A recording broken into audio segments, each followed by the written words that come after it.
ඇයි මේ ආයේ අමතලා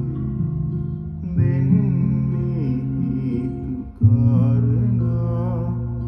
ජීවිතේ මාගේ අවුලුවා කෙලෙසද ඉන්නේ හිනහිලා ඇයි මා තනි කලේ නැතිවද